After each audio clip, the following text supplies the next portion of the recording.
Stop using the physical power button on your iPhone because you can add a real restart button directly to your home screen, lock screen, or even control center. Here is how. First, open the Shortcuts app.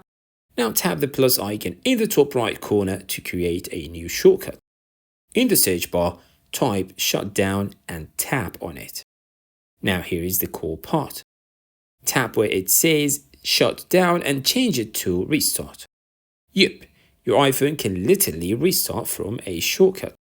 Now tap the little arrow at the top, rename it to something like restart or power.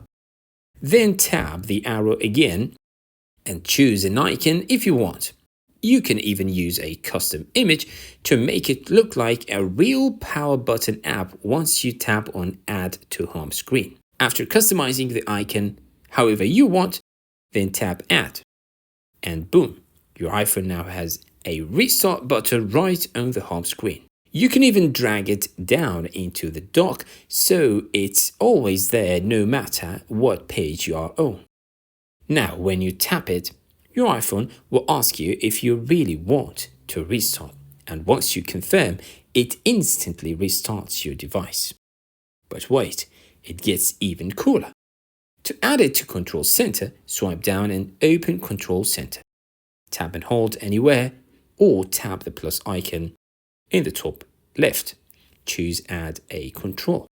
Search for Shortcuts, tap Shortcut, then tap Choose.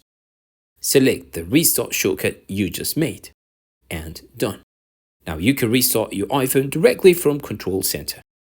And yes, you can even add it to the lock screen. Lock your iPhone, then tap and hold on the lock screen, tap Customize. Now tap the widget area, scroll down and choose Shortcuts.